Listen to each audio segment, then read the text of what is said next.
Good evening, Vicksburg. Welcome to tonight's Village Council regular session, Monday, January 17, 2022.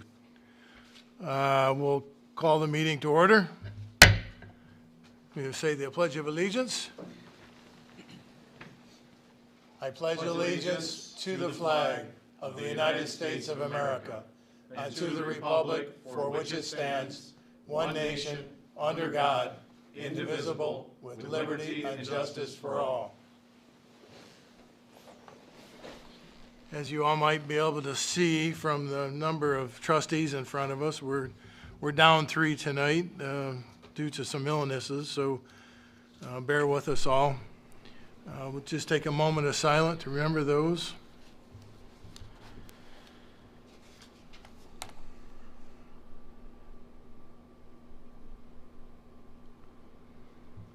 And Mr. Mallory, when you are ready, would you do roll call, please?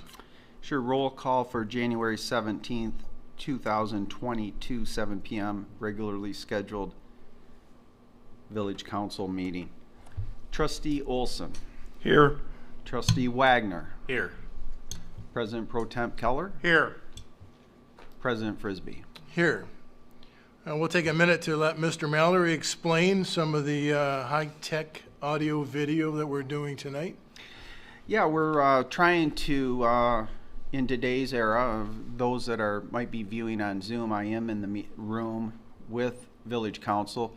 So we're running parallel live streams on YouTube, which is connected through our website.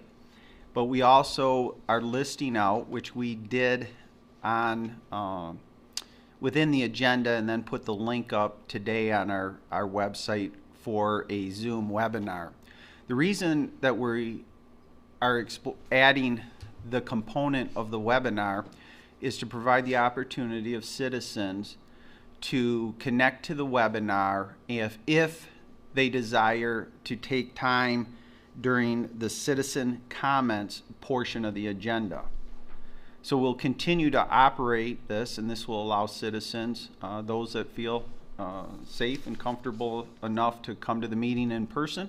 Certainly we welcome that, as well as those that want to remain in the safety of their home or another location and to remote in either by phone call or computer.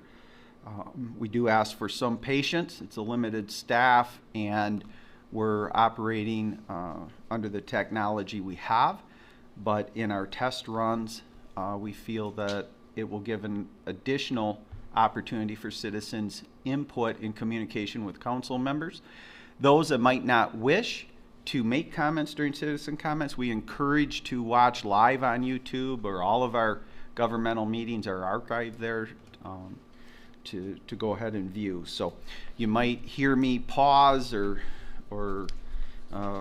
operate a little slower, but we're hitting multiple buttons on multiple computers, making sure it all somehow connects without any backfeed. Thank you, Jim. We have an agenda in front of us tonight. Everyone's had an opportunity to review it, make decisions, changes, questions. Mr. Mallory, does staff have any changes to the agenda as presented? No, we're good. Any additions from the trustees? Well, we have an agenda in front of us. What would be the council's desire? Trustee Wagner, I'll move to approve the agenda as submit. Trustee Olson, I'll second. Motioned and seconded. We have an agenda. We'll make a roll call vote. All those in favor of the agenda, say aye. Aye. Those opposed? So we have an agenda in front of us. We have no scheduled appearances tonight and no public officials scheduled. Moves us to citizens' comments. This is for agenda and non-agenda items. If there's anyone that so desires to call in or comment now, please state your full name and home address. I think the way to do it, if comfortable, if someone in the room present wishes to address the council, let's have those in the room go first, and then we'll from there move to the Zoom webinar. So done. Those in the room would like to make a comment? Hearing none, we'll go to the Zoom meeting. Okay, I will start with Jackie Coney raised her hand, and I will, okay, Jackie, you're off mute. Hopefully you've been able to hear us, and now we'll be able to hear you. Hopefully.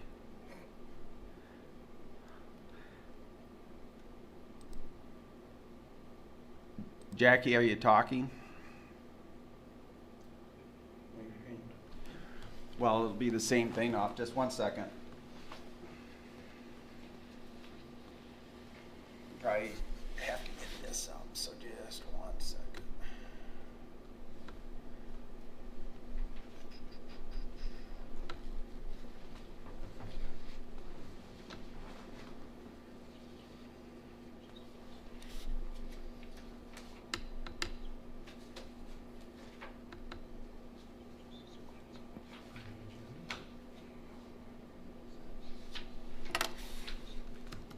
Okay, I got you. Yes, yeah. Thank you. Congratulations on the awesome audit. I listened Oh, thank you. Thank you very Okay, much. in. I remember audits being hey, horrendous. hey. They can't be Gotcha. sidebar. Just a second, let me set this up, hopefully. Where am I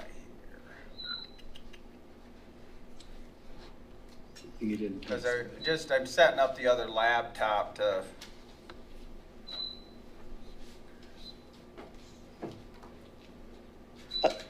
I can see that you raised your hand, Yeah, Yeah. I'm just. but and I can hear you, but I'm wondering because Jim's Never mind. thing, his mic is Can you hear off. us there, Jackie? I don't know if that's why Jackie, can you hear us? he can't hear us and we can't hear him No, just because that Scott, mic's been turned call off. Michelle and just let her know. I can. We're gonna.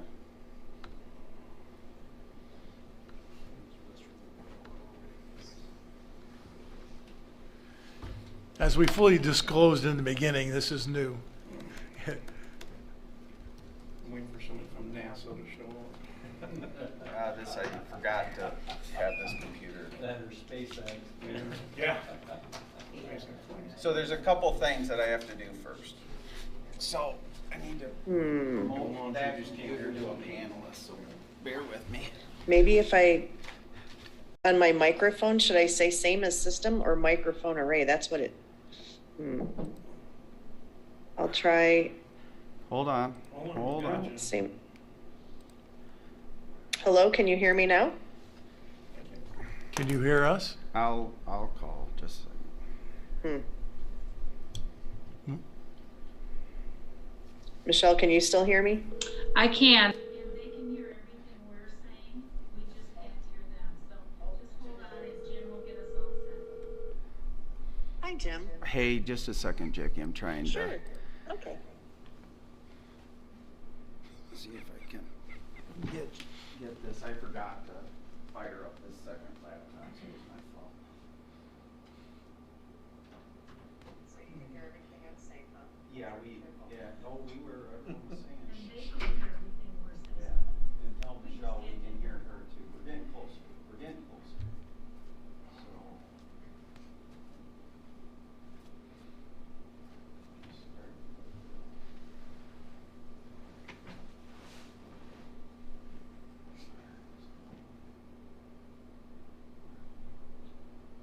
In just a second, I'll get a video going so you can see the council. So. I'm very impressed. This is high quality stuff. High tech, complicated. Make host. Just gotta figure out how to. Can you guys see the room or hear us? I see Jim's chair and now I can hear you. So Jim, I think I'll hang up the phone. Okay. Unless, okay. I'm just a second. I'm trying to get the camera to. For those that are watching on YouTube, they can hear everyone in the room and hear Jackie and Michelle. Yeah, so I have Okay, YouTube on, and I have the Zoom going, because I couldn't hear Jim in the beginning, so now I have both, so I don't know. I must be hearing out of YouTube then. Can you hear me, Jackie? Yes, I can. All right, it's probably in the settings of the Zoom webinar that I'll have to remember, but we will now begin. We'll be able to hear you. You're in front of the council for 4 minutes, and then other attendees will be able to call on as well. So we'll start with you, Jackie. Okay, great. Well, thank you. This is Jackie Coney, 515 South Main. And I'm representing the mill at Vicksburg tonight. And last meeting that I was a part of, in December, you had a presentation by Sherry Skadronsky and Todd Walsh from SHPO about our potential National Historic District nomination. And as I understand it, you might be signing a letter tonight of support.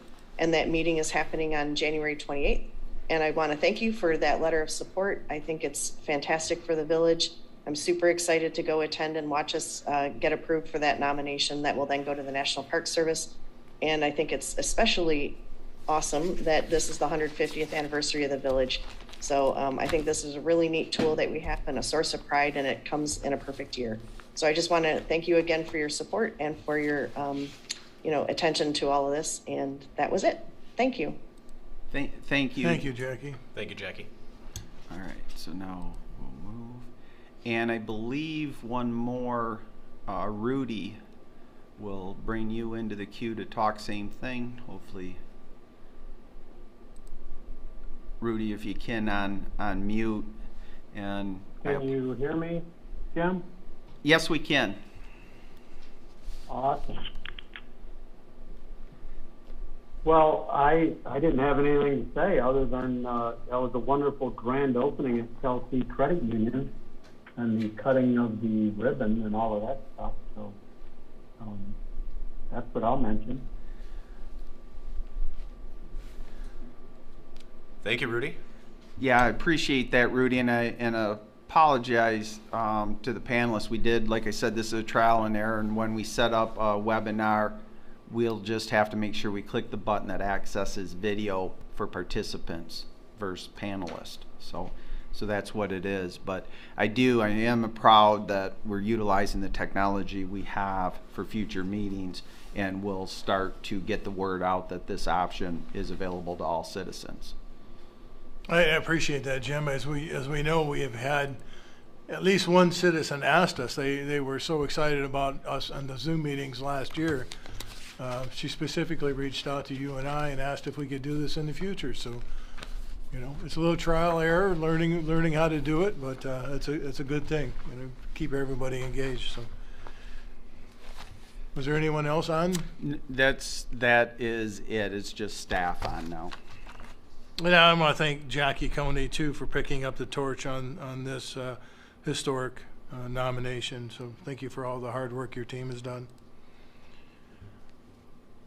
So we'll move on to approval of the general consent agenda. Everyone had an opportunity to review what was written, and had any comments, questions, or changes?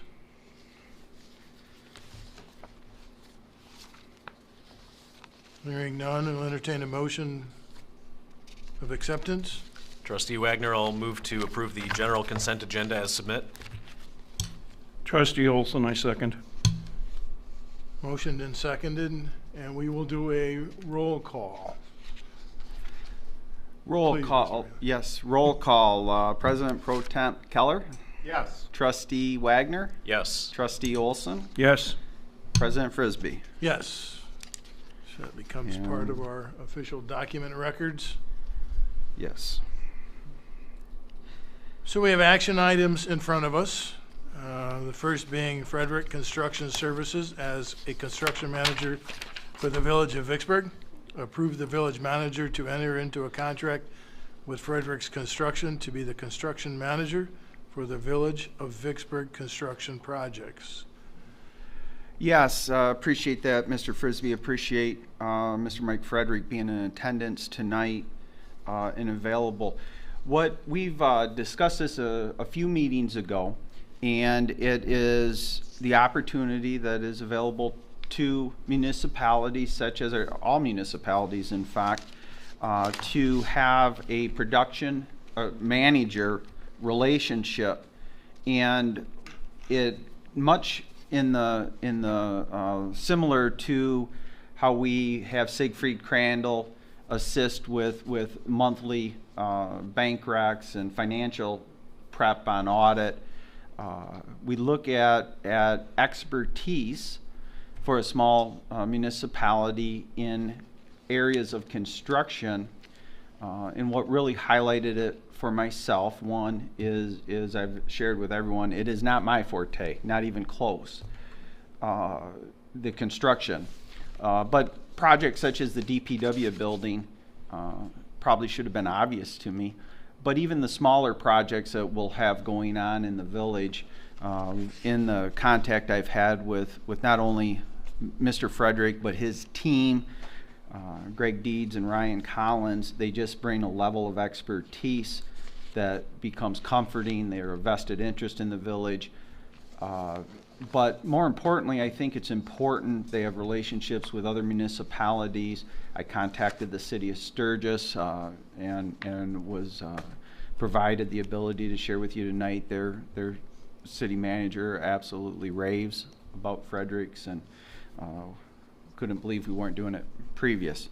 So with that, it's our recommendation that there's a motion and support and approval via the roll call vote to enter into this relationship in a contractual manner with Fredericks. And people, the council, myself, citizens would be reassured, because then Fredericks would go through a competitive process in which subcontractors and that are put together. So there's a stewardship of the public dollars. So I'll pause there and be happy to answer any questions. Or President Frisbee, I have one. Jim, as far as being a construction manager, so they will solicit bids on projects that would also, like if we were doing a building, because you have a general contractor at that point, so they would be soliciting bids for general contractors or just subcontractors, or how would that work? Mike can probably answer in more detail, because it would work similar to the city of Sturgis and the schools and the other municipalities he represents.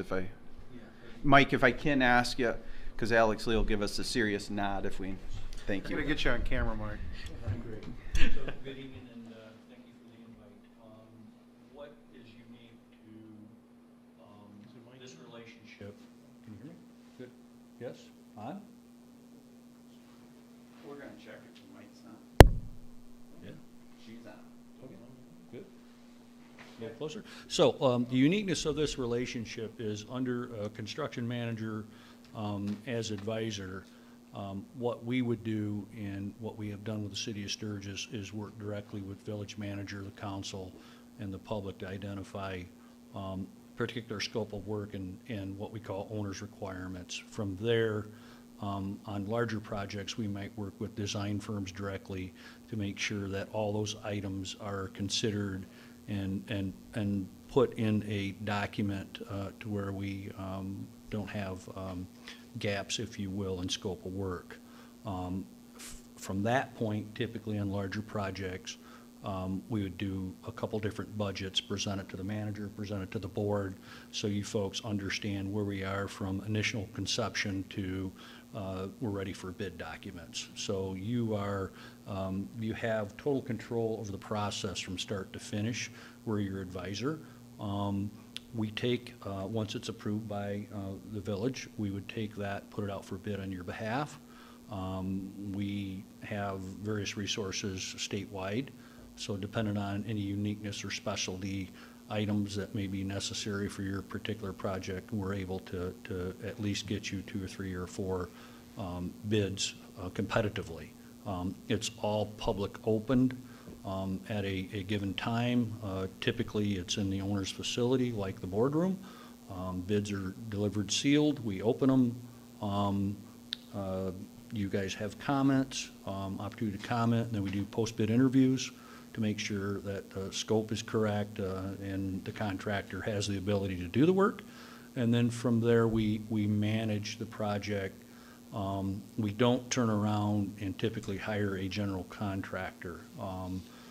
That's a bit of a redundancy. The fee structure is completely different. So we would manage the project from start to completion on the owner's behalf. I think this is a good, it's worked very well for the city of Sturgis because they've been able to expedite the conversation earlier on this is what we'd like to do, this is what we need to do, and more importantly, this is the amount of money we have. So, you know, let's make sure that we design within a budget. So that's worked well for the city of Sturgis. We've done 3 projects with them, and we're getting ready to do another design build project with them as well. We do the same thing for the state of Michigan. We just completed a project at Camp Grayling with the exact same delivery. I think that there again, it gives you some flexibility when you have projects that may not be comfortable in the wheelhouse of the village's staff.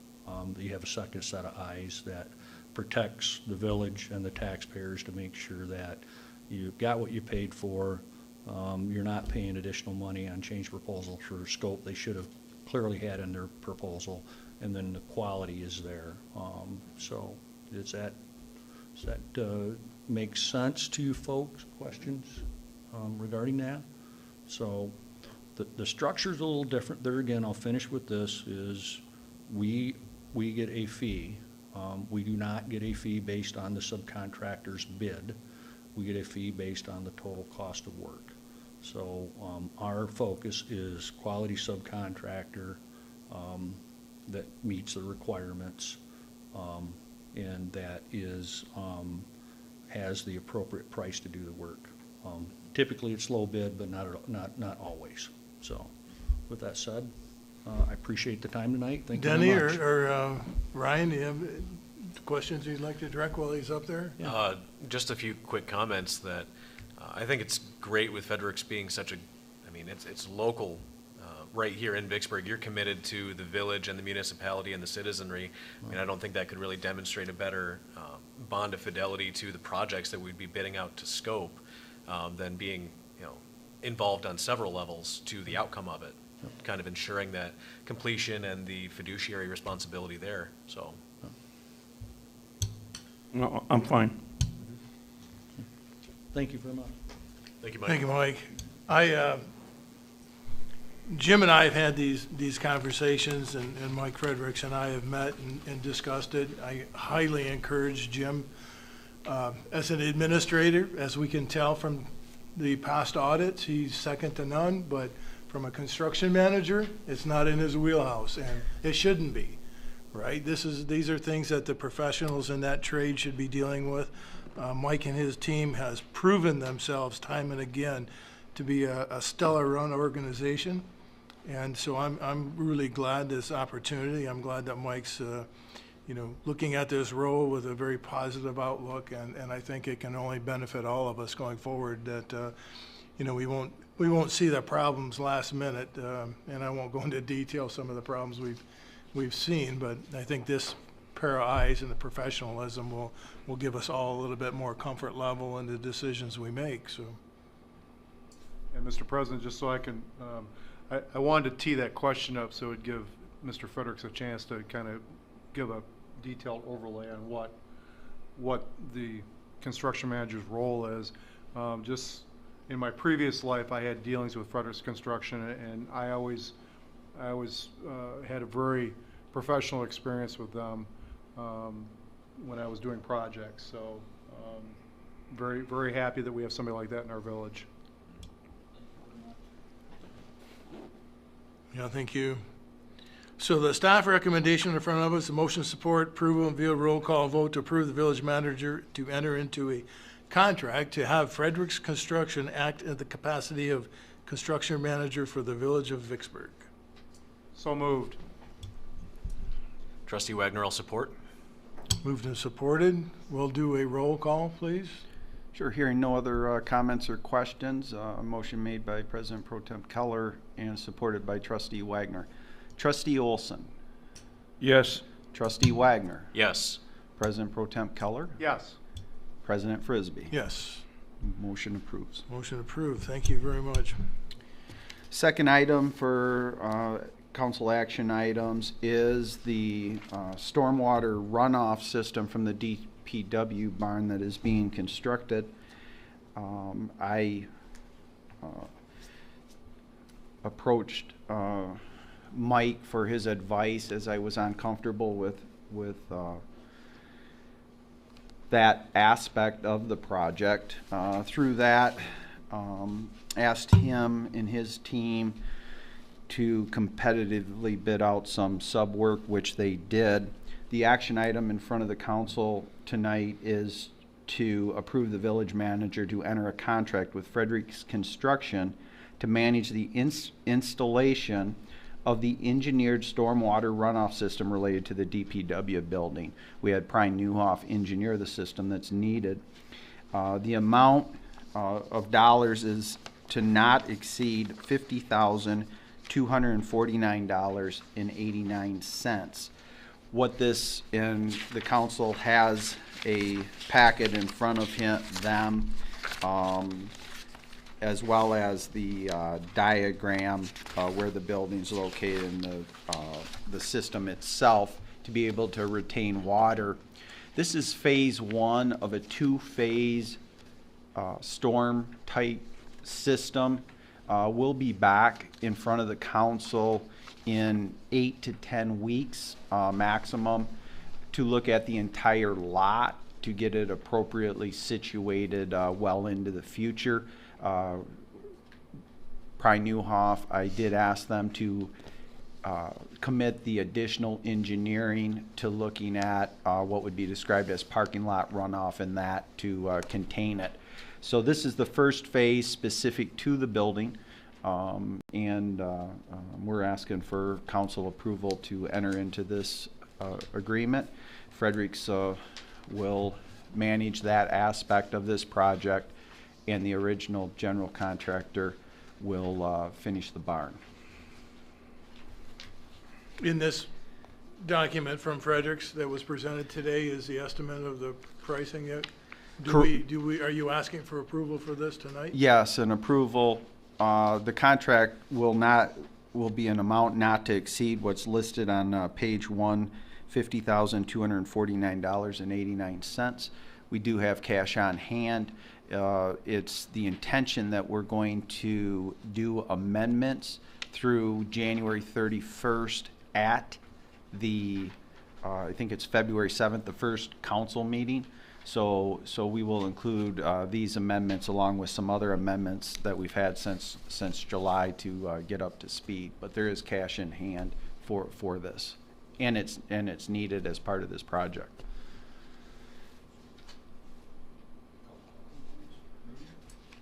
If you have questions for Mr. Frederick, I asked him to stick around because, again, he has a construction. I'm very comfortable that that's the number I'm requesting.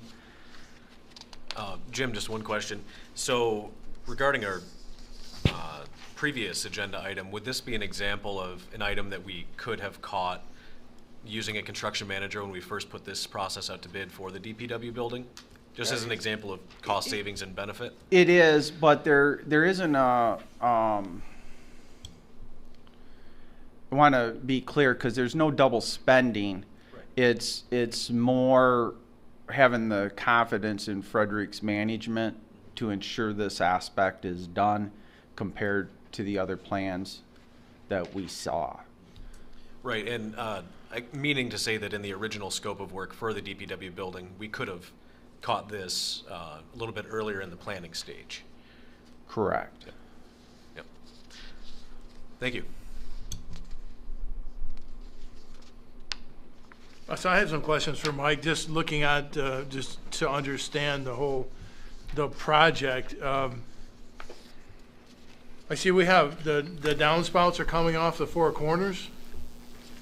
Is that how I'm interpreting? And these are catch basins? Is that catch and drain basins? Yep. Yes, if I may, since this is a smaller project, the format is condensed as well, too.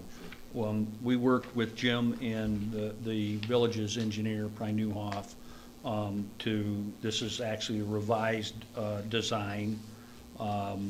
And as you will see here, as you will see, yeah, thank you. Packet and pages, I Yeah, guess. as you will see, there is, page top is the north or back side of the new DPW storage building. There are 5 downspouts that come off that roof, and they will go into an underground pipe, and that pipe will continue around the perimeter, which I would call the west side, and the south side. The trenches will be perforated pipe in the stone bed with fabric, and then they will eventually go into the 2 catch basins that are basically leaching dry wells. Those catch basins will most likely be utilized as part of Phase 2 parking lot drainage as well.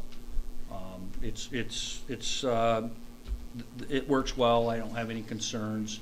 Some of the things we were able to do with Jim and his team is we've also added 2 sleeves, underground sleeves at the north side behind the barn that will allow the village to put gas and power if they so desire to the back building for future, so they'll always be there. So it's a constructability option that costs you a little bit of money. So did that answer your question? It does, thank you. So one of the things I wanted to point out is we did put this out to bid through our Pantera software system. We received 3 proposals, one from Caparosi Construction, one from H&K Construction, and one from Cripson Fontaine. And our low bidder was Caparosi. That's 90% of the cost that is part of this. You'll see a ProEst estimation. There again, this is pretty condensed because it's a smaller project, but you'll see under the ProEst all your associated costs that get you to that number. So Caparosi's, we've worked with them before. They're a smaller contractor. They've been around a long time, and we're convinced that with the right amount of supervision and partnering with them, you'll have a great system. So.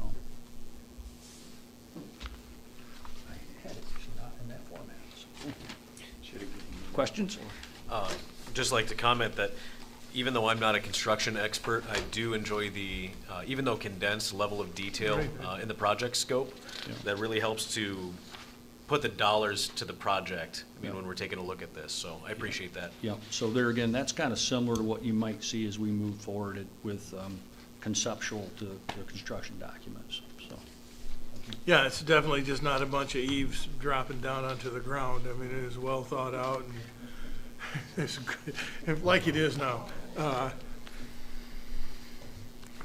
Yeah, thank you, Mike.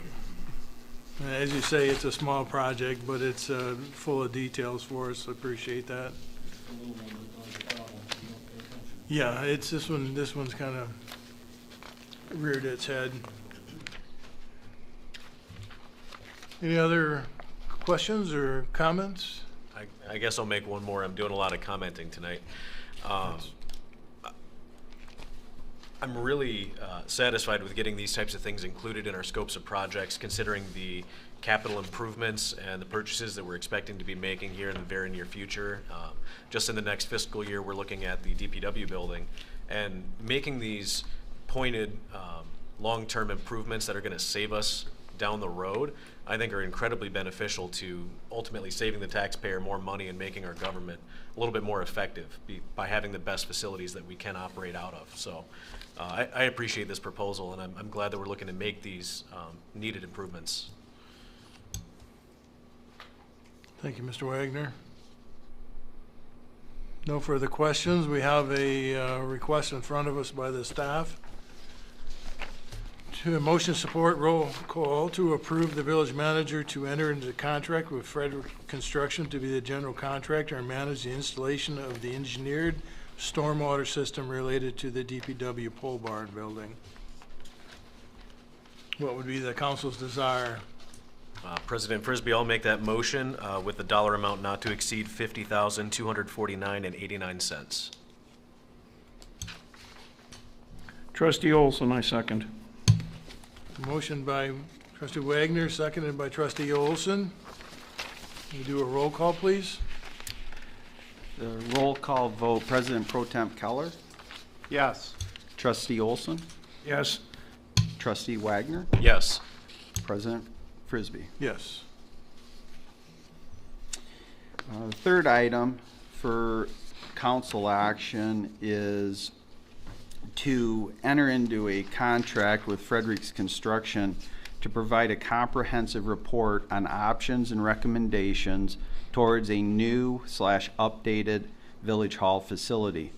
Options include the following three. 1, build new.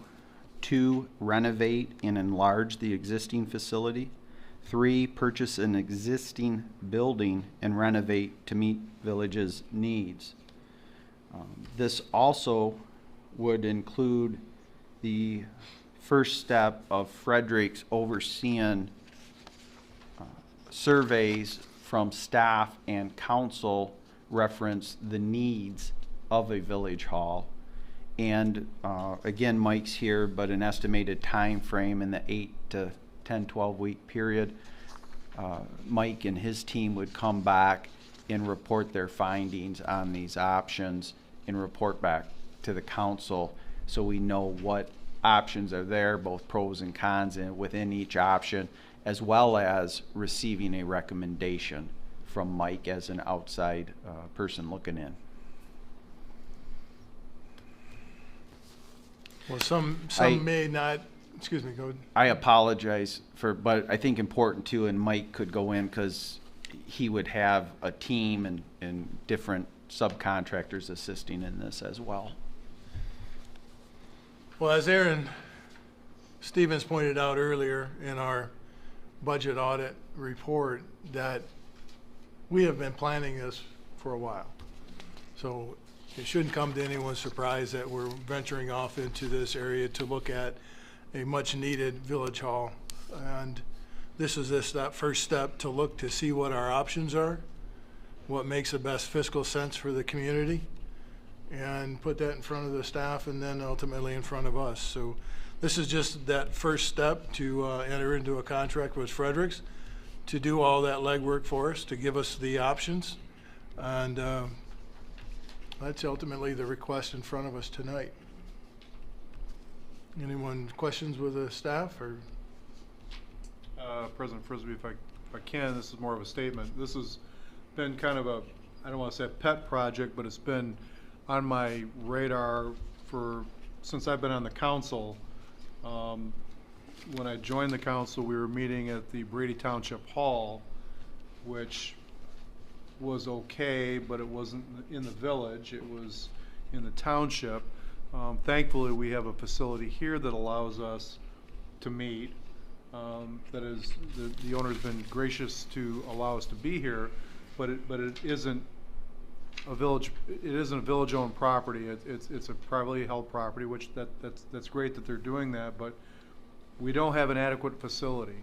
And you're right. This is the first step in identifying, good, better, best. And what we have, we know is not adequate. It's not ADA compliant. We know that. So I look forward to Fredericks, if this goes through to get this moving forward so we can start turning shovels. So. President Frisbee, I have a question. Jim, when were these plans made up that we're looking at for the new village hall?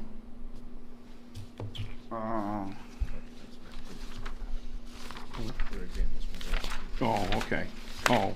These are, we initially, it was 2 years ago, pre-COVID, we had approval from the council to do soil testing and stormwater retention at the property we own north of the water tower Right. on Richardson. Right. So we used the size and dimension of the Village of Schoolcraft's Yeah. Village Hall, Okay. because staff went over and toured that and felt that was fairly close to the foundational footprint Okay. that we would need for that lot. Right. And I had provided that to Ryan Collins because, from Fredericks, and I solicited his opinion when we got those soil boring tests. So those are actually they're not plans for a Vicksburg Village Hall. It's more so they had a footprint Right. of the size of the Village of You got Schoolcraft's a Hall. box and you want to see how the box is going to fit on Exactly, the property. exactly. Okay. Now, and I brought this up the other night too during our conference, about the possibility, what are we going to do with the old building? Are we going to level it and make it part of the parking lot, or I know that still has to be determined, but people Yeah, are going to ask. I think that would be part of Mike Fredericks and his team's presentation Right. on the pros and cons within each option, and that would be a component of it. Okay. All right. Thank you. And so the council is aware, I simply called over to the Village of Schoolcraft, asked if they, 2 years ago, send me their plans, and I think Pry Newhoff was involved in that, and they had given us, they sent it to me. So that's how I got the plans of their village hall. Okay. Any other further questions or comments? President Frisbee, just like to echo what you said, as well as it's the first step down the path to get the most information we possibly can to make an educated decision financially and physically, and to plan out the project. So, yeah, I like the scope of work that we're looking to put forward. President Frisbee, so Jim, we are going to be looking at other locations other than the present one, possibility of moving the village hall elsewhere within the community. Yeah, the scope of geographical location would be bounded by the village limits. Well, I understand So that, anything, any potential existing building within, that. Well, the PNC building's no longer available, but. Correct, but they'll look at vacant land, other land that the village owns, and provide all of that as well. Okay. All right. Thank you. I did read that myself and chuckled, but things move fast in the village. And if I could, what again was that time frame to roughly expect, if we approve it, to get the results? I think in the 8 to 12 week time period, probably closer. Thank you. And we'll update the council as we go through. Staff will work with Mike on that timing, and like we said, with the outsourcing of different components of this to do it thoroughly in the correct way. It's certainly our goal to have it as part of the budget presentation process leading up to July 1st.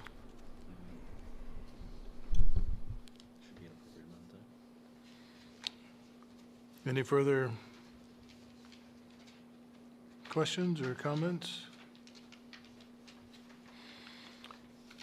Hearing none, I'll entertain a motion to support, roll call vote to approve the recommended financial commitments of $17,600 and assignments contained in the resolution 01172-022-1, which will continue on the 5-year financial plan village to reach fully funded capital improvement plan. That's what I thought. I jumped. It wasn't making sense. I'll admit that. All right, so. Kind of like me overseeing the President- building project. President Pro Tem Keller, Touche. I move that we allow the village manager to enter into a contract with Fredericks Construction to provide a comprehensive report on options and recommendations towards a new/updated village hall facility. The options shall include 3, a new building, renovate, enlarge the existing facility, or purchase an existing building and renovate to meet the village needs. Very well said. Trustee Wagner, I'll support that motion. Motion by trustee Keller, seconded by trustee Wagner. We'll do a roll call, please. Roll call vote, not hearing any other questions or comments. Trustee Olson. Yes. Trustee Wagner. Yes. President Pro Temp Keller. Yes. President Frisbee. Yes. Full disclosure, I did have my glasses on, and my finger moved too fast. I would like to thank Mike Frederick for taking the time out tonight. He initiated the offer to be here and wanted to be here for answering questions. We know you put in long days and hours, so you can either stay for the next couple items or we promise to get out of here by midnight. Maybe. Thank you very much. Thank you. We look forward to it, Mike. Definitely Thank you, look Mike. forward to it. Please let Greg know tomorrow's a go. Fantastic. The next item is reference financial commitments and assignments, and that has a little bit to do with how we ended the 6 o'clock work session on the public presentation for the audit that concluded June 30th of 2021. And just a little bit of background before we get into the actual motion. I'd like to cite the Michigan Municipal League, and in quoting the Michigan Municipal League in their general law village officials handbook, in quotes, few municipalities have cash resources to finance facilities with large price tags and long life, such as a new municipal office, a new water treatment facility, a new civic center, or other long-term capital improvements. Most must incur debt in the form of a bond issue to finance such improvements to facilities, similar to a home buyer who must incur debt in the form of a mortgage. The incurring of debt by a municipality should be considered amongst the most serious of all courses of action available to a municipal council. Any time that a long-established culture is impacted by the edict to improve, there are those that doubt, those that resist, and those that adapt. When the winds of change which has swept through our municipal government over the past 64 months first began, we all had a front seat to this occurrence. I believe that this room tonight is filled with those that chose to adapt. Those that chose to recognize the potential in the village of Vicksburg, and those that were willing to roll up their sleeves and commit to operating a municipal government based on best practices. For that, I thank all of you. As a municipal manager, I understand it is not my job nor your expectation that I am liked by everyone. Instead, I'm charged with the expectation and responsibility to make decisions that puts our village first, and that I provide this council with information and data so that the majority can set the policy that we, as staff, are charged with executing. It is also my firm devotion that we will operate a government with unwavering foundation of unimpeachable integrity and absolute transparency to all. Though 2 years ago we accomplished one goal of lowering the millage rate, it remains my firm advice and recommendation that we need to continue on the path of the past 5 fiscal years. We simply cannot return to the times of taking on projects that are too big in scope, not realistic in accomplishments, and created on financial mathematics that make no sense. We cannot return to an era that has subunits of government taking action that have a negative and at times dire consequences to the expectations and goals of the village council. We cannot return to the time period of our village or any entity we're associated with engaging in practices that are not proper and performances that fall far short of basic municipal governance. It's my sincere belief that the village council, subunits of government, and most importantly, the public we serve, are beginning to understand what can be accomplished when a municipality of our size operates under the best practice model of municipal government. When a government our size operates with policies in place, procedures that are adhered to, and performance that meets the expectations of those we serve. Each of you have been provided with the Michigan Municipal League statement contained in the General Law Village Officials Handbook. The incurring of debt by a municipality should be considered amongst the most serious of all courses of actions available to a council or board. To continue on the journey we have charted the past 5 fiscal years, it is vital that we continue to invest the village's revenues wisely, to ensure that each dollar that is entrusted to us withstands scrutiny, is ultra transparent, and has been provided an opportunity to reflect the wishes and desires of the majority. I'll take the liberty to reinforce to everyone that our expectation as staff is to continue to present financial plans that will provide the best opportunity to continue to lower the tax burden on our citizens. I believe that this will be possible, again, between the years 2025 and 2027. A millage reduction helps all taxpayers within our village, individuals, families, and businesses. This has and will always be my foundation that motivates me to serve as village manager, to lower the financial burden for everyone while providing wow service at every opportunity we can with a foundation of integrity and transparency. I certainly feel the financial burdens that some families and businesses are going through in our community. I'm the one that receives the phone calls about the struggles to pay utility bills. I will say that there are a slight few in our community who are late in paying their utility bill every single quarter, and to be blunt, they have not committed to establishing a personal budget and make a conscious decision to meet their financial obligations. However, there are more than a slight few who have relayed their situation, sometimes in strict confidence, and those stories tear me apart. Stories that have motivated me and staff to attempt to utilize every outside financial resources known to us, including Stephanie and I's own finances, to help those that are truly in need. These are stories that motivate me on a daily basis to do everything I can as a leader in this municipality to ensure that the dollars that have been entrusted to us, dollars that are so precious to our citizens, are invested in a manner that we can be proud of.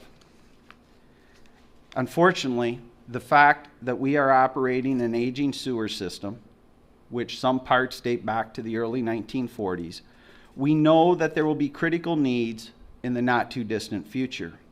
As Trustee Keller mentioned earlier in this meeting or the previous one, we identified close to $40 million as critical needs to an aging infrastructure system.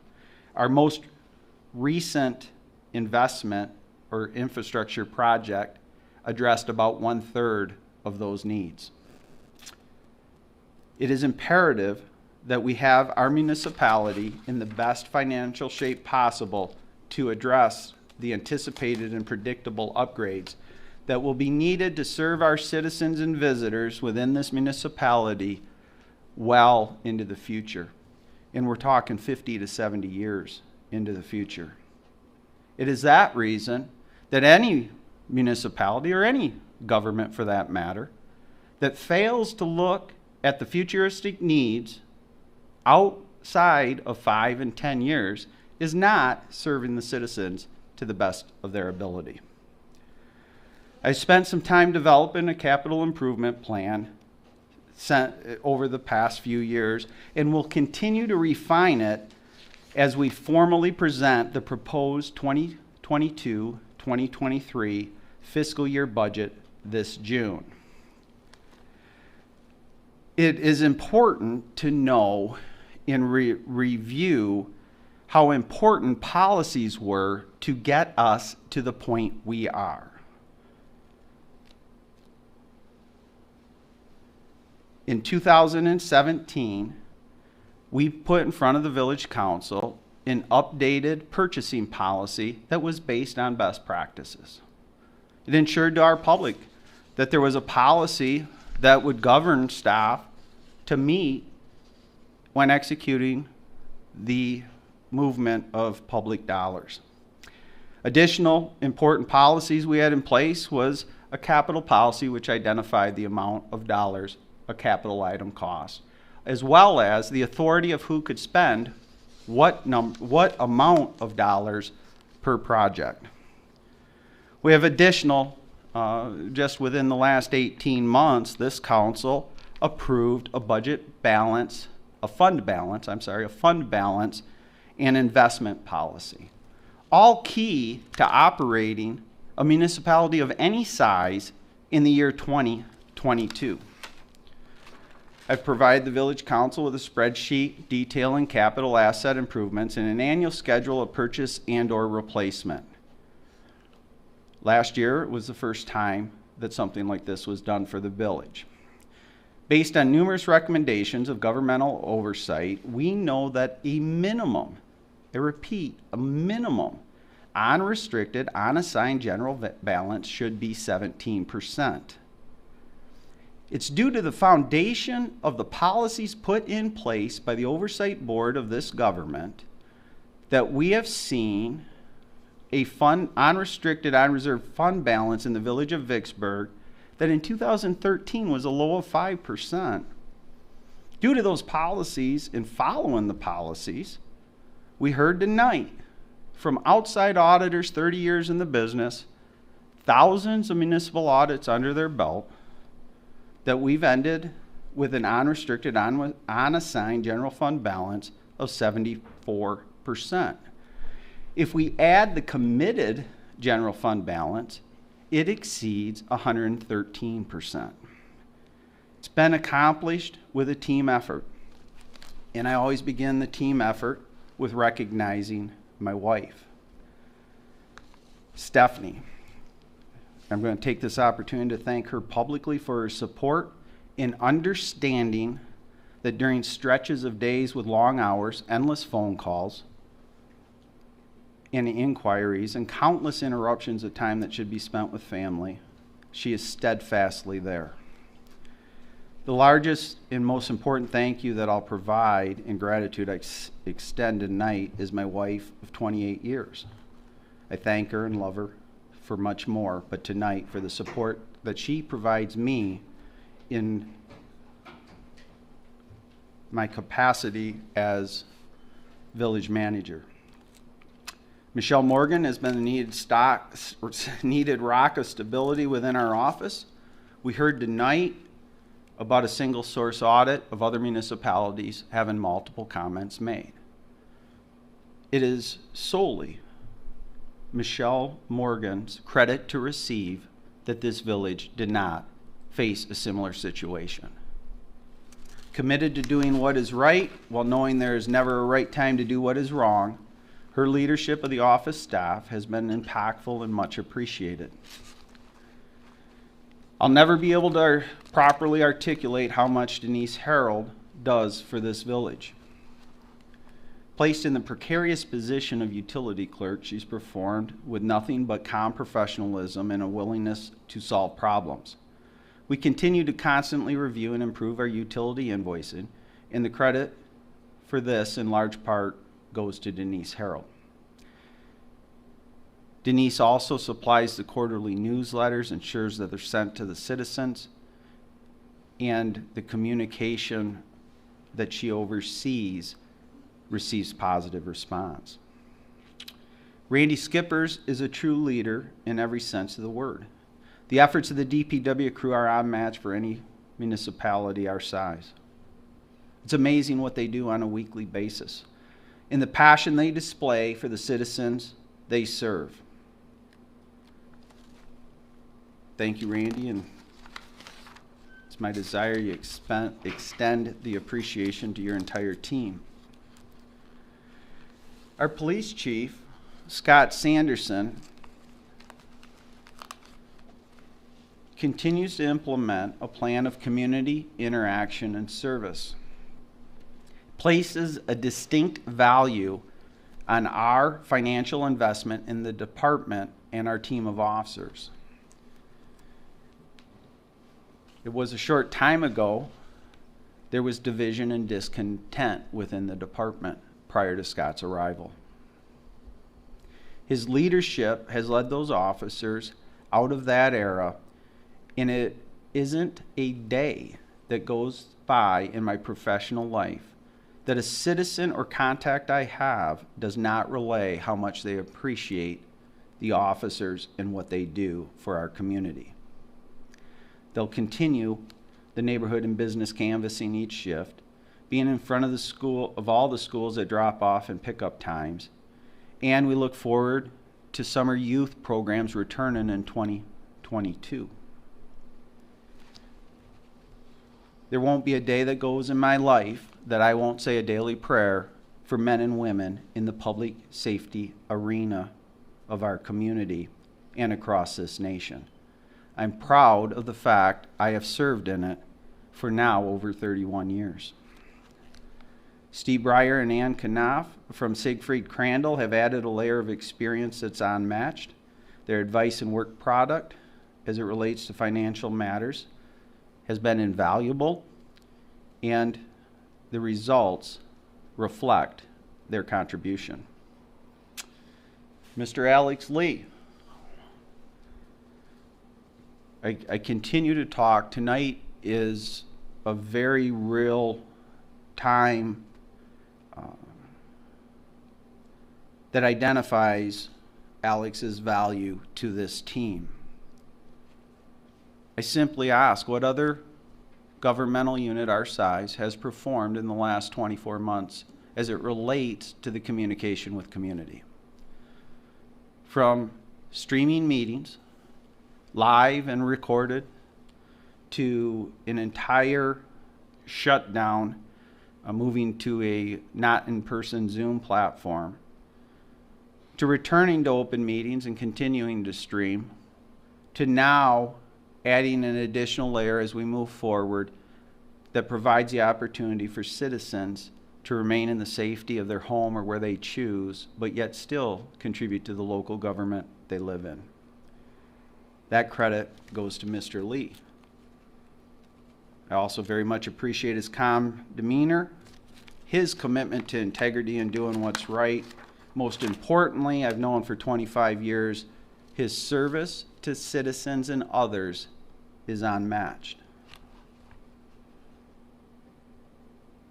You know, I have moved beyond a reflection of what occurred when I started the employment with the village of Vicksburg.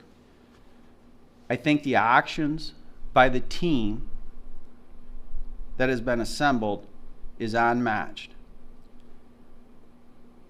I think the results are indicated by outside financial accountants and auditors articulating what they did at our 6 o'clock meeting.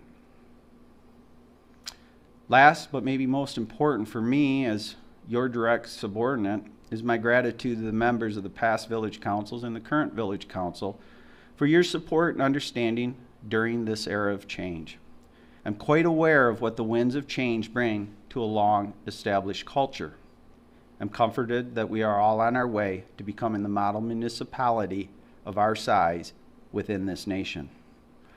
The journey for the past 64 months has been enlightening, entertaining, and educating in the performance, in my capacity as your village manager. Again, I'm very proud of the accomplishments of the team, and I want the team to be recognized. Again, Michelle Morgan, Denise Harold, Scott Sanderson, Randy Skippers, Alex Lee, and our newest addition, Diane Gillian, recently elevated to responsibilities involving the clerk position and doing exceptional. We talk about being the best model municipality of our size. I remain committed to that expectation, the expectation that we reach or exceed that. To reach the expectation, we'll need to faithfully pledge and repledge with our integrity on the line that we'll be fiscally responsible and thoroughly transparent in our actions. I pledge before each of you present, those that are viewing us live, and all who may watch this archived video in the future, that I will do my absolute best to ensure each and every dollar entrusted to the team that I lead will be cared with fiscal responsibility, and that we will be transparent in every action that we take. Most important to me, I pledge this with the full and accepting knowledge that my professional integrity is on the line, shall we fail. I've never been more confident that we'll reach our expectations as well as the goals that we have placed before us. The future's definitely bright for the village of Vicksburg, and I'm confident others in this area of the county are envious and jealous of the opportunities that are on the horizon for our village. And make no mistake, they're here due to the commitment and sweat equity made by prior councils to put the proper policies in place that ensured practices would perform in the era of 2022 as citizens demand. It's now time to continue the journey we're on. I've provided the council with resolution 01172022-1, which is a resolution committing and/or assigning fund balances in accordance with GASB statement number 54.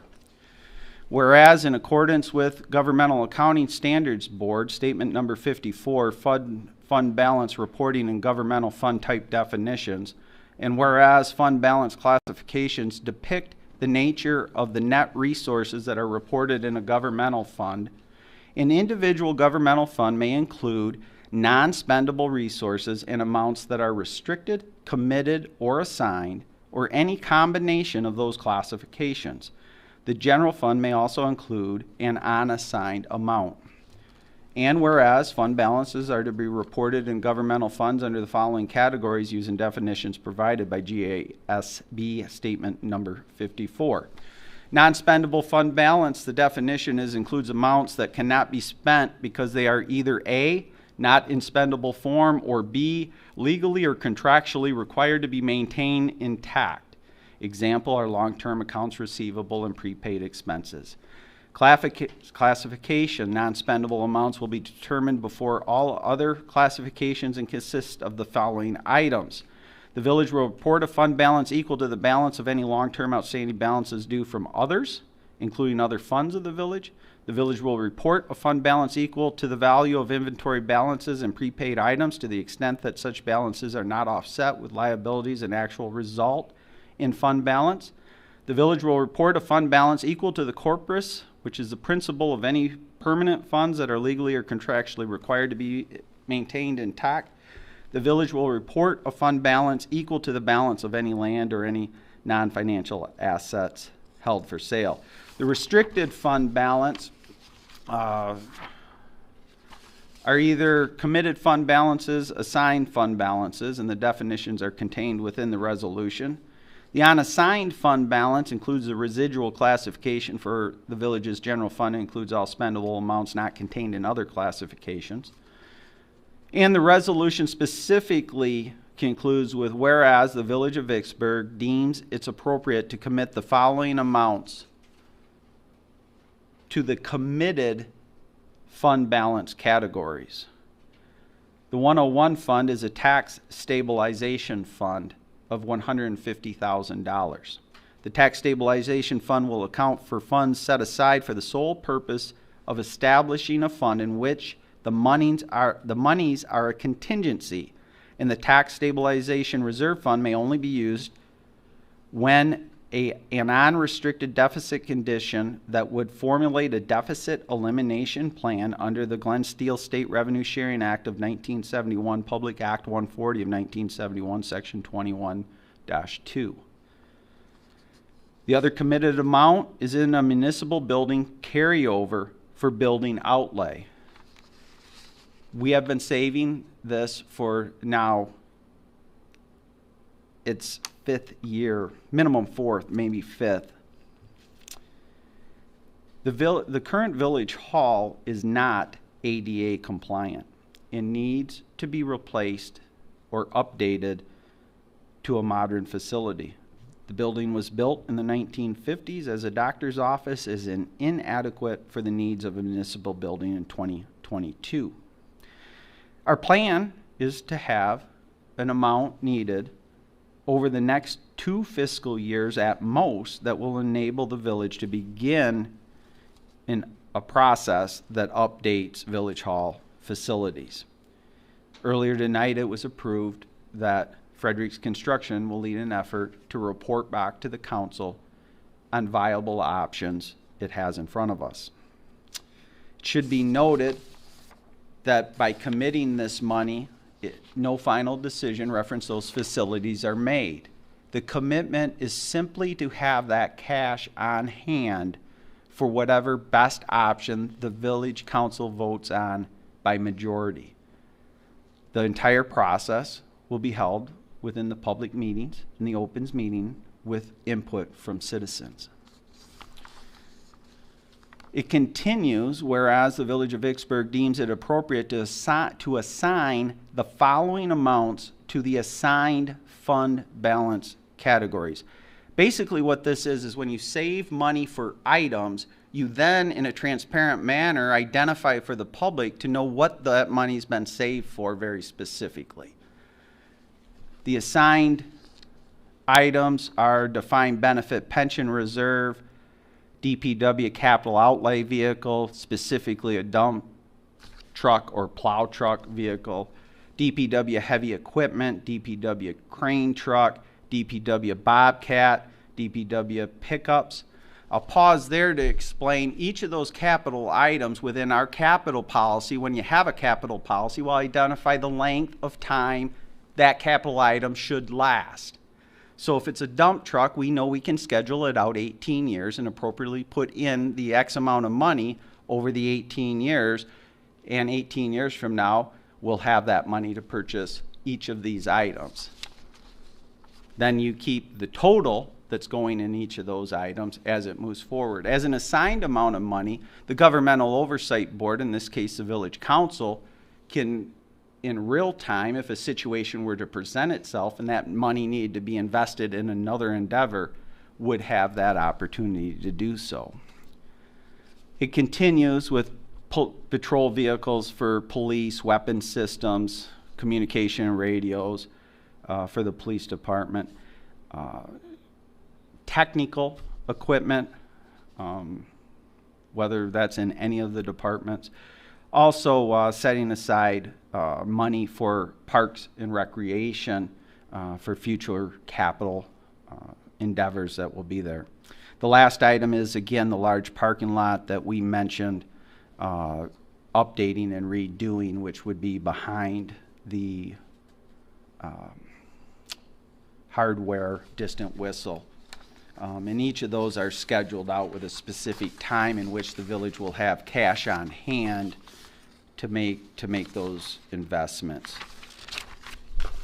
I'll pause to answer any questions, but we'll conclude with, it's a rather simplistic way to run government. It's as the book and model says it should be run. It's unfortunate that some choose not to do that.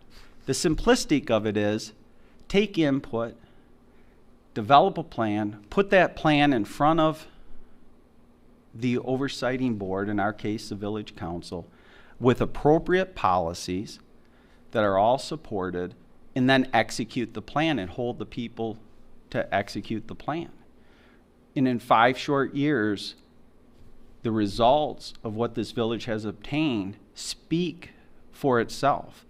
We get contacted on a weekly basis in one aspect or another on how we've achieved the results.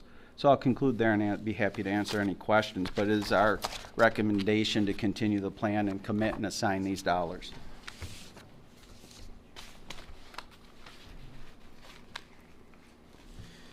President Prisby, if I could. Yes, sir. Thank you for that, Jim. That's great presentation, and I think it comes down to one word. I don't know if you said it or not, but discipline. It's the discipline to make that plan, execute that plan, and hold people accountable. And I agree entirely that if we continue that recipe, we will have the success that we're looking for. So thank you for yourself and all the staff's hard work on our continued financial excellence. Thank you.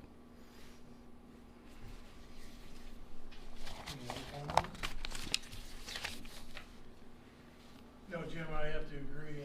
This has taken us to this point today.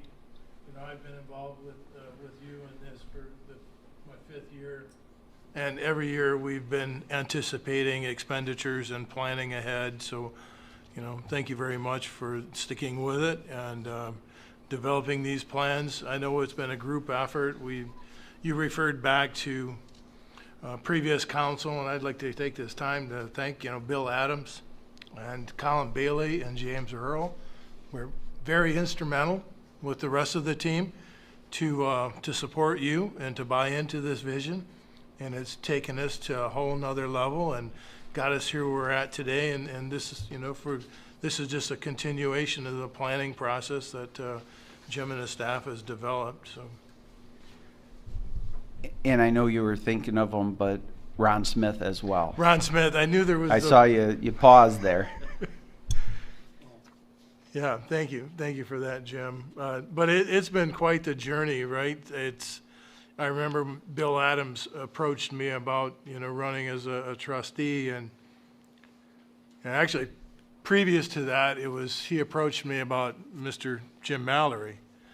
And we had these discussions, and then Jim and I had the discussions, and I told Bill, I said, there's just no way, that we're going to want to keep Jim, being able to retain Jim in this position. But, we find ourselves extremely fortunate that you accepted the challenge and have taken us to where we're at today. So my personal thank you. Thank you. I think it has truly been a team and enjoyable. It has. I look forward to it. When I knew that you had agreed to come on board, then I knew good things were going to happen, and I felt every confidence we'd be here today. I wasn't as confident as you in the best in the nation. I just asked for Michigan, but I think we definitely beat Michigan, so we're well on our way. So thank you for that. So we have a request in front of us from the staff to support and approve the recommended financial commitments and assignments contained in the resolution that Jim just wrote, which will continue on a 5-year financial plan of the village to reach a fully funded capital improvement plan. So any further questions or comments? I'm not hearing none. I entertain a motion of support. Trustee or President Pro Tem Keller, so moved. Trustee Wagner, I support that. Moved by Trustee Keller, supported by Trustee Wagner. We'll do a roll call, please. Roll call vote. President Pro Tem Keller? Yes. Trustee Olson? Yes. Trustee Wagner? Yes. President Frisbee? Yes.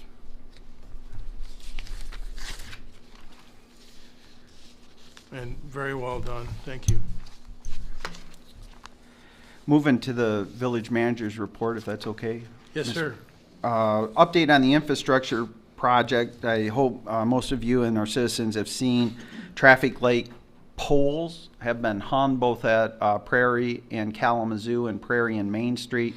The one at Prairie and Kalamazoo has the power and support wires needed. We anticipate by the end of next week that light being in place, as well as the crosswalk signs and meeting the ADA accessible push buttons in that. We do anticipate that Main and Prairie, that traffic light will probably be completed the first week of February, with looking at the weather and what that subcontractor has reported back to us. So I'll kind of pause there. That's really we're in a little bit of, that's the main thing going on right now until we hit the spring weather again. So, but hopefully that's up. Is there any questions on infrastructure? Yeah, go ahead. Jim, I don't know if I'd previously clarified this, but the traffic pattern at those two lights, were those changing to like flashing yellow or flashing red, or were they going to stay with the two paths of travel? No, they'll be a normal traffic light. Besides, on weekends we blink red all directions. Okay. So, Jim, little problems developed downtown with the one-way street. I contacted Scott last week. We had a truck parked right dead smack dab in the middle of the road, blocking all traffic going down the road. And Scott dispatched a officer down there. The truck was leaving as the officer was pulling up. I was right behind him. And again today, we had another truck on Main Street right down near the hardware store. It seems like our signs aren't working. are they delivery trucks? They are delivery trucks. Yeah, all the businesses will recontact. I'll have officers do it again tomorrow. It's no different. These drivers know it. The business owners know it. The side of west of Main Street, that parking lot is easily accessible. Steve Schimpf has been great to work with at the hardware store. His deliveries go there. And the others are just going to have to hand jack it in. They're facing a ticket. Yeah. The drivers of the trucks. I don't know if a ticket was issued or not in that case. No, I don't even know if he gave a warning or anything, but. I instructed the officers to try the first couple times to get educational out, to simply inform the drivers what possibly they would face if they continue to park there. Maybe we need bigger signs. Yeah. I don't think it's a problem that certainly is, if it is a problem, it's easily fixable, and I'm sure the police department will begin tomorrow by an educational process to ensure it doesn't continue. All right, thank you.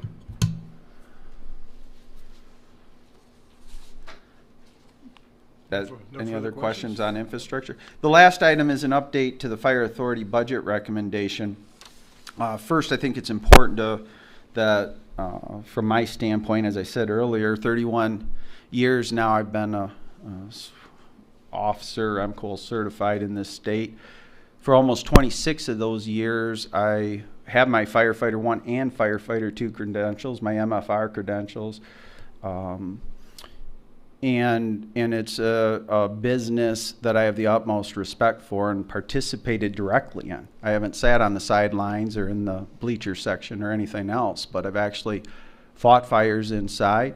I've commanded fires, large scale incidents. I've been a chief officer that's participated in incredible capital purchases, whether that fill the needs of a fire station. But I think it's important to highlight, first off, the importance of our volunteer firefighters, as well as their efforts and commitment to serving citizens.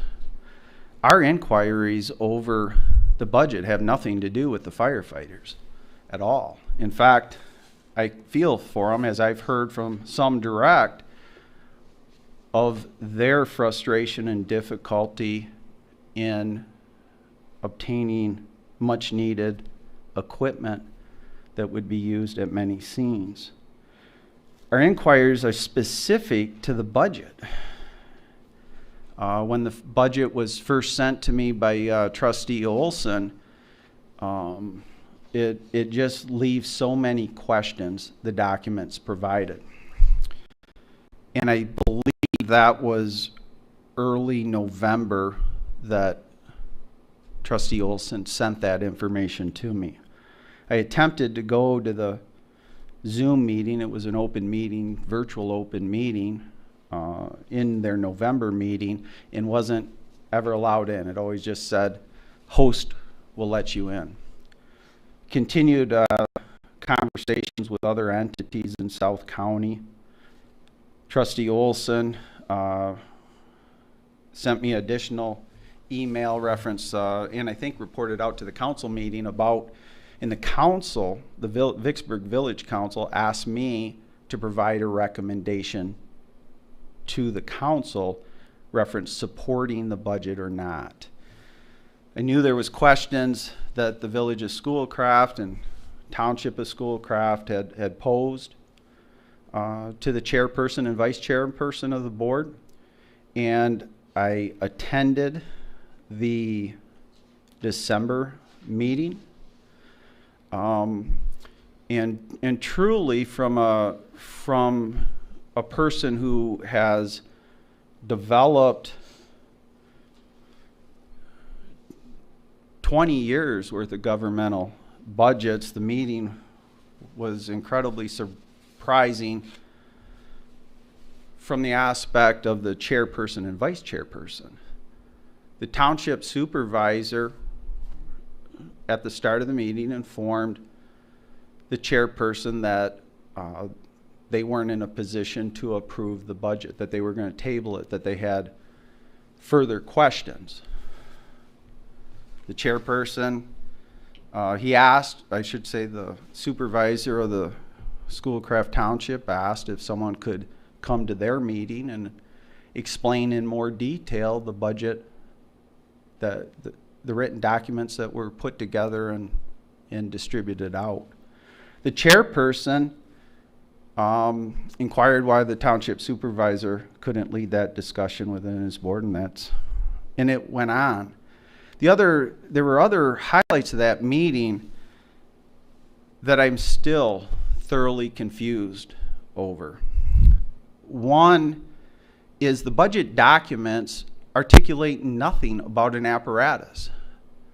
Though there were members of the board talking about an apparatus and a need for an apparatus to be purchased, and it certainly I received that within that fiscal year, which I believe their fiscal years of March through February or April through March fiscal year, but there was nothing documented about it. It appears that the chairperson and vice chairperson and one other board member might have it be a subcommittee responsible for the budget. Those three entities approved it. And interesting enough, the Village of Schoolcraft voted to not approve the budget. And the Township of Schoolcraft in the Village of Vicksburg voted to table it until we could get satisfactory answers. Part of the meeting in December, I asked if there was a purchasing policy. To my shock, I was told by the vice chair there's not.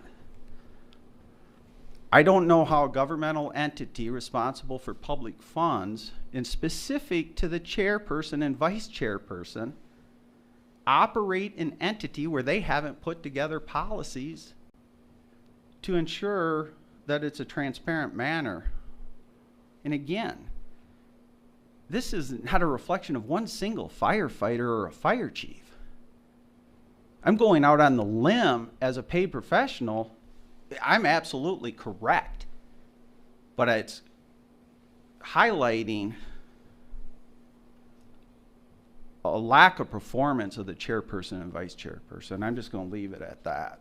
We sent a formal letter that the council's aware of, articulating what we needed to know whether we could support the budget or not. We want to support a budget. We want firefighters to know what they can anticipate they can purchase in the future. We want our public to know. I've been told there's $1.5, $1.7 million in this entity. Look what the process we just went through. We assign money. Is there any documents that articulate in this authority where this over $1 million for sure is assigned for future needs? Don't know. What it comes down to is we sent that request on December 23rd. It provided multiple weeks of business days, 12 or 13 business days, even discounting holidays and that. On the 27th, it was acknowledged by the administrator, Ms. D, that she had received the email on the 23rd. I hadn't heard anything, so I sent an email. Within our documents, I said I would need the questions or documents that we requested by January 13th to provide this council with a recommendation on the budget. I hadn't received anything, so I emailed on January 4th to determine if we were going to get what we asked or any portion of it. Didn't receive a response. I emailed on January 13th and no reply. The night of January 13th, I emailed again indicating that I would expect to receive information. I would think they had plenty of time to put the whole thing together. If we had submitted a FOIA, it would certainly been within a time frame to answer it. Or some information.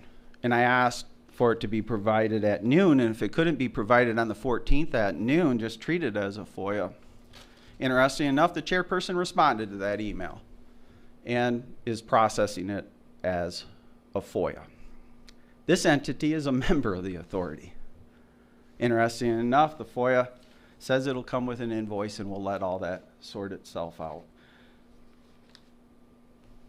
So the reality is I'm not in a position to provide a professional recommendation as to the budget of the authority that this village council is a member of. And no one should be. There is a reason that the two entities that have paid managers in combination who've done this administrative public work for in excess of 40 years have requested additional information. Why it's not being answered by the chairperson and vice chairman is dumbfounding to me. I believe Mr. Walsh has an incredible amount of time spent as a township clerk and township supervisor. He too has asked questions. I don't know. I don't know why, but it's so. My recommendation is to table it. Within the document sent to us today, it says we'll receive the information on January 26th. Will give us enough opportunity to provide hopefully a recommendation on the 7th. I did talk to the village manager of Schoolcraft, because then you start to look at the logistics and sometimes even the logistics of our village board. All of you have full-time jobs and have an immense amount of expertise, but yet a full-time job.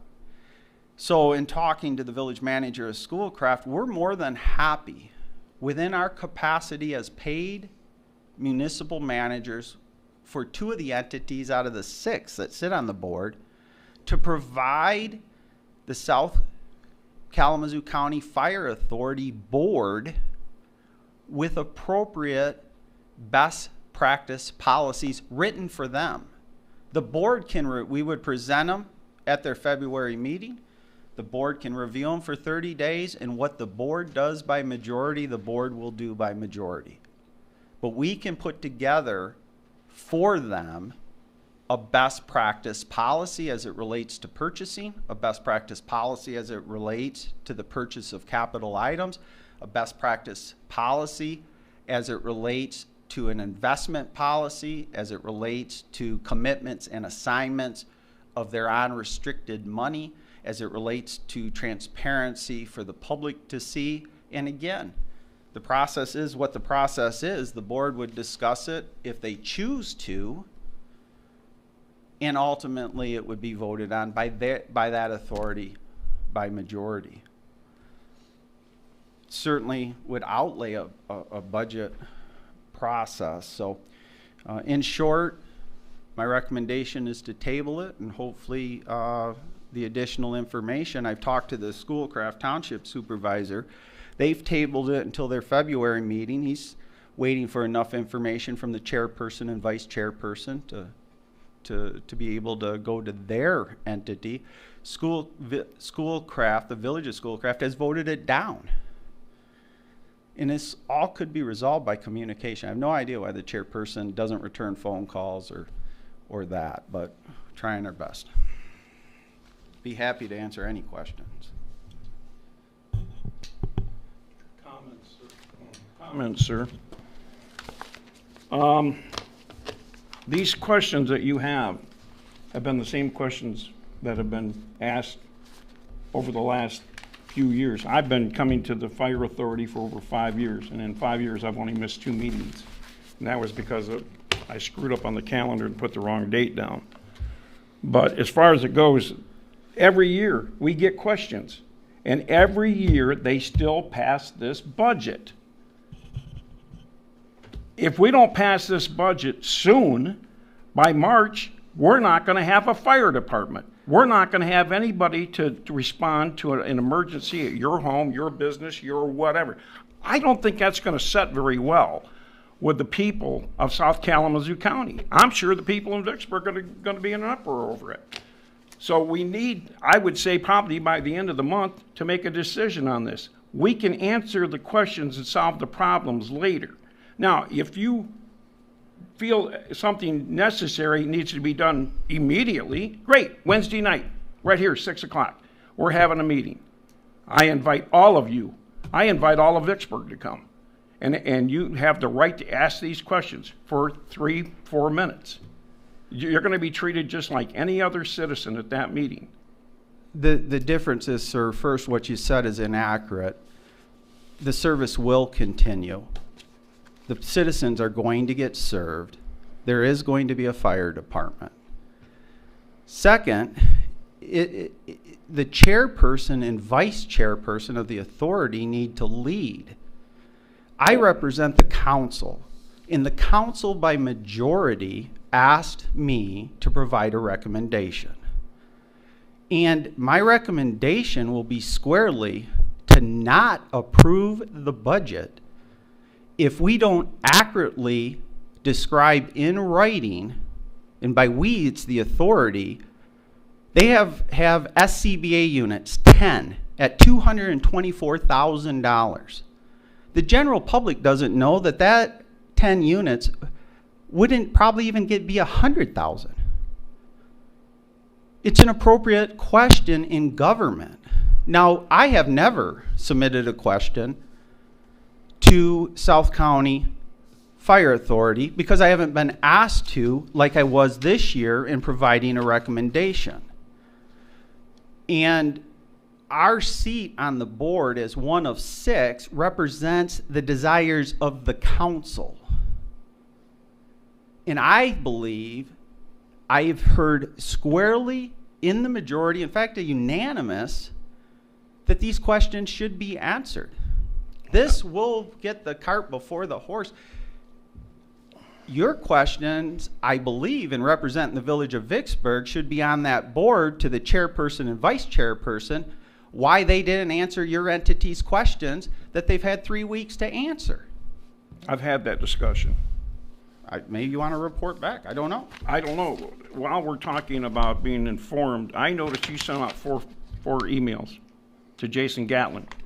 Included in those emails was Tim Frisbee, Carl Keller, Tanya, Tracy Losi, and yet I noticed you didn't put me in there. No, and yet I'm the representative for this council to that authority. Right. I email on intercommunication to the president and president pro tem. Yes, and I should have been included in that. It's up to the So president. from now if that on, wants to I be concluded. expect to be included in that. That'll be up to the council to decide by majority. Yeah. Again, it's my hope that the council will direct the representative on the board to represent Vicksburg and have our questions answered. They aren't difficult questions, Denny. If it was my agency, if they asked me to produce that, it'd take me 2 hours. Understand, It's been too, 3 weeks. We haven't had one of those questions answered. Understand, too, Jason doesn't get paid for anything he does for the South County Fire Authority. He is the only one on that board that doesn't get paid. This is a very busy man, who there's been a week that's gone by where I haven't had communication with him because he's been out of town, But out they of have touch. a paid administrator. Yes, we do, a part-time. Correct. Do you know what else she does? She does payroll, she does insurance, she does ordering, she does bill paying, she does all of that. And what you're doing is a very small part of that. So is she supposed to put everything else aside and jump on Jim Mallory's FOIAs? Yes, Yes. With respect. absolutely. Yeah, President Frisbee, just to remind that they work for the pleasure of this community. They work for the pleasure of this board and Schoolcraft Village and Schoolcraft Township and Brady Township. Yes. And the other. They work for the pleasure of all of us. And if an entity, which we are, requests information, as did Schoolcraft Township, as did the Village of Schoolcraft, and we get stonewalled, that's a problem. That's a big problem. It'd be no different than myself being on the South County Sewer and Water Authority. If this entity asked questions regarding anything with South County Sewer and Water, they should expect to get the answers. Wow. And me being the representative on that board from this council, I would be on the phone with the director of that, wanting answers. Or at least during the meetings, making sure that at least it's documented in the minutes that I'm formally asking, why are we not getting answers to these questions? And I understand that. But also, he's asking for us to go back 5 years to retrieve information. Now, if I ask him to go back 5 years, well, he's got a whole staff. You got a one part-time gal who has to dig through all this stuff and try and answer these questions. That's a monumental task. But the point, Trustee Olson, was that there wasn't even a response. There was no response. There was no, we need more time, please. There was nothing. There was crickets for over 2 weeks. And in government, that's unacceptable. You're going to have to address Jason Gatlin on that one. We would ask you to address Jason Gatlin on your time as a representative of this board. Fine, more than I glad. have asked him, I have reached out to him with no communication myself. That is not acceptable. It was not a demand at the time with simple questions to supply what we consider simple policies and procedures. All If right. they needed more time, they could have taken more time and asked, but the lack of communication is just totally unacceptable. Up until recently, have we discussed this at all? Have you come to me and said, Denny, we got a problem. We need to get more info from Jason Gatlin and Tanya? No. Nobody's reached out to me. So how can I go to them and ask them questions if I don't know what the questions are? See? You know what the questions are, Danny. We don't need to get into debate about this. You always said that 5 years they've had the same problems. At some point in time, somebody's got to stand up and ask the question and get the answers. You can't let it go on for 5 years and expect it's okay. Every year it's a different thing. You know, every year. It's not the same problem over and over and over again. Schoolcraft has dragged their feet on it for at least 4 of the 5 years that I know of. Don also whines because he has to pay so much money to the fire authority. I'm sorry, buddy, we can't get fire protection any cheaper than what we're getting it. What is it? Vicksburg pays $180,000 a year. You can't begin to hardly even cover, you know, a fraction of the county for that kind of money. There's no way. We didn't ask for cheaper. We asked for transparency. Period. I'm going to remind the council that we did not vote this down. We tabled it. So we have not voted on this budget. All right. We have not voted yea, we have not voted nay. And I We have understand. tabled it. Yes. And at this point, I'm going to recommend that we table this until the February 7th meeting, that hopefully at that point, the fire board will get adequate information that we can make an informed decision on. Yeah, I think there's 2 points of importance that the record needs to be clear on, Mr. Frisbee. The request sent to the fire board on December 23rd, every single question related to the proposed budget. And everything that was requested would have given the additional information of how things were formulated. They didn't go back 5 years. The request Denny's speaking of, I believe, is what I submitted the night of January 13th for additional information. And I think, as was mentioned by Trustee Keller, and I don't know because I haven't heard from Trustee Olson if they told him anything, but they never responded to multiple emails from the manager of the entity giving the recommendation to the board. I know the president of this board made multiple attempts and received nothing in reply. We didn't even receive one answer. We didn't receive a copy of their policy manual, and I've been doing this a long time.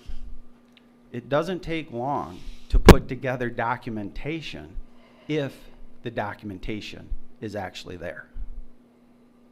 But I didn't request anything of 5 years on December 23rd. Had the request come to me, none of my staff would have been involved. It happens quite often. I would have put it together within a couple hours.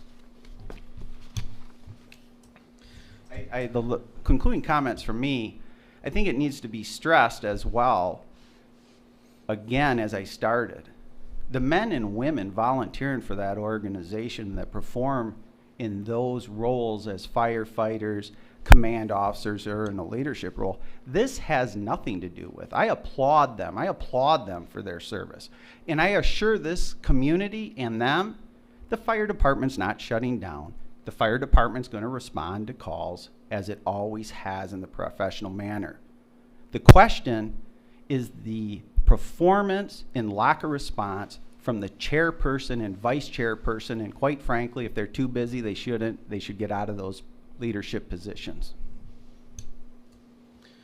President Frisbee, I'd like to ask, should we put forward a formal motion of support to allow Jim to make those professional recommendations to support the organization? Would that be appropriate? I believe that would be appropriate, and I would also encourage the chairman and vice chair to, we don't want to make this adversarial. It seems like it's getting to that point, and this is not our objective at all. We're more than willing, and the staff has offered up to assist in developing some of those policies. So, you know, we all can get to this end goal that we want of success for the community and the taxpayers. So, yeah, we certainly can entertain that and encourage them to reach out to the staff for that. President Frisbee, I call previous question. Sir. I had a motion to table to the 7th. You did indeed. Do we have a second on that? To clarify, that's to table the recommendation from staff, correct? Correct. President Frisbee, I'll support that. Motion by Trustee Wagner, Trustee Keller, and seconded by Trustee Wagner. All those in favor, roll call. We'll do a Roll call on tabling staff's recommendation to the village council as it relates to the South Kalamazoo County Fire Authority proposed budget. Trustee Olson. Yes.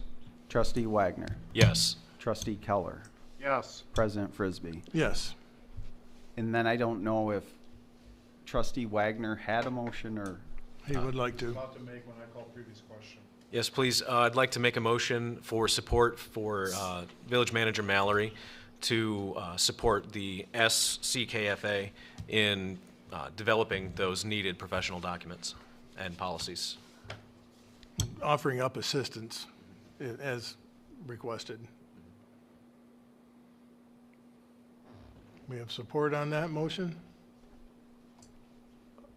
Trustee Keller, support. You're looking to do this in conjunction with the Schoolcraft Village Manager, correct? Kind of as President Frisbee alluded, we want to be, I've talked to Sherry Lutz. She's dealing with a family, a birth of a grandchild, so a celebration of that. But she certainly verbally to me committed that she'd have no problem us working together to assist South County's Fire Authority Board with any policy that they wished us to draft here in the constraints of their administrator. We would find a capacity of time and through our experience to present a best practice model policy for that board to review and make their decision on. Motion by trustee Wagner. Do I have support? I support it. And support by trustee Keller. We can do a roll call or a voice call.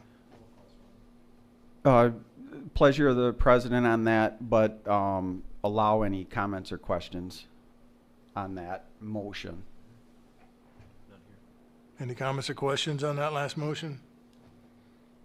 Hearing none, we'll do a roll call. President Pro Temp Keller, Yes. trustee Wagner, Yes. trustee Olson, Yes.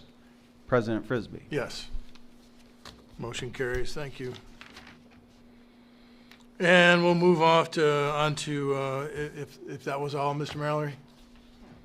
Well, the committee reports, Planning Commission, DDA, Rick's not here. I don't believe they had a meeting last week due to no non-agenda items. South County Fire Authority, was there a recent I got an meeting? email from Chief McMillan, but also Katz isn't on the list. There's been a development in Katz. It will be coming up in about a week and a half. It's been announced that Schoolcraft 131 is going to be, they're going to be starting that project next year, but they're also starting another big project, which is going to be a real pain, especially if you got to go to Detroit or whatever.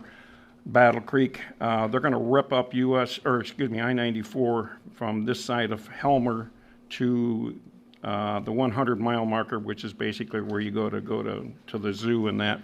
And they're going to rip out 4 bridges and repair 3 more. The big one's going to be, and I want to see this one, Capitol Avenue.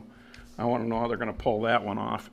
But that's going to be a major project, and that's like a 2 to 3 year project. So if you have to go to Battle Creek, take our avenue. It's a straight shot. It's a little slower, but it's a straight shot. South County Fire Authority, I got an email from the chief, and while I'm thinking about it, this is Dave Bowers with South County Fire Authority. Dave and I go back way back. Back in the 1980s when I ran the Guardian Angels here in Michigan, Dave was one of my Guardian Angels. He was one of the young men that went with myself to help fight arson fires on Devil's Night in the city of Detroit. And in one night, we were on the scene of over 40 fires, and we took in over 200 Guardian Angels. The only other person from the village of Vicksburg that ever went to Devil's Night in Detroit was Chief McMillan. He wasn't able to fight the fires, but he was able to ride in the fire trucks and see the damage himself. South County Fire Authority in the month of December, they normally respond to about 100 calls. They responded to 127 calls. That brings the total to 1,313 calls for the year. In the last month, we gave mutual aid 10 times and received it 17 times.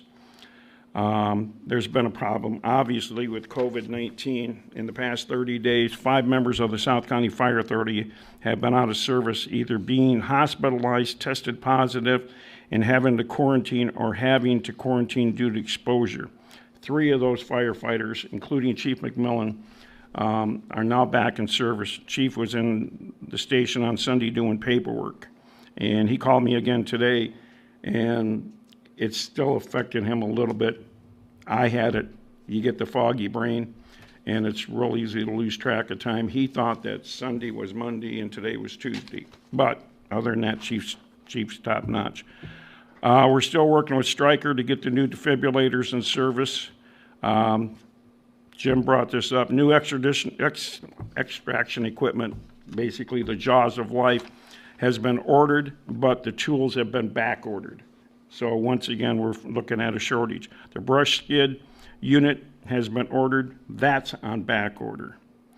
If you need smoke detectors, they're available through the South County Fire Department. All you have to do is stop by one of the stations and get smoke detectors. We should let our citizens know. Basically, that's about it. Jenny, I think that is worthy of commenting on again, that fire alarms, smoke alarms are available.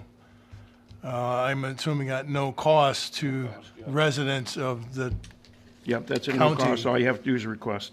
Yeah. Yeah. So I just heard of a tragic event when Yeah. it took a several lives, I believe, in New York due to some faulty fire They had- alarms. Yeah, that- they had 4 in the building, none were working. Right. Yeah. So, yeah, and that's just something, if somebody needs one, please just stop by the fire department. They will get you set up, so. Thank you, Denny. Thank you. Seeing our tree committee's not here, and the other half of our committee, sewer, water, now, that was no meetings.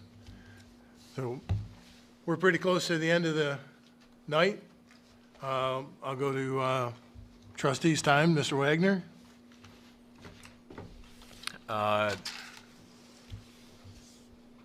Not much for me tonight, Tim. I just want to thank everybody in this room, and staff included, for their commitment to this village. I know that passions run high, but the reason that we're all sitting here at this table and in this room is to serve our village in the best way we know how. So I'm confident that our professionalism and integrity will win the day to move ourselves forward in a positive manner, and hopefully seek some resolution on these things here in short order.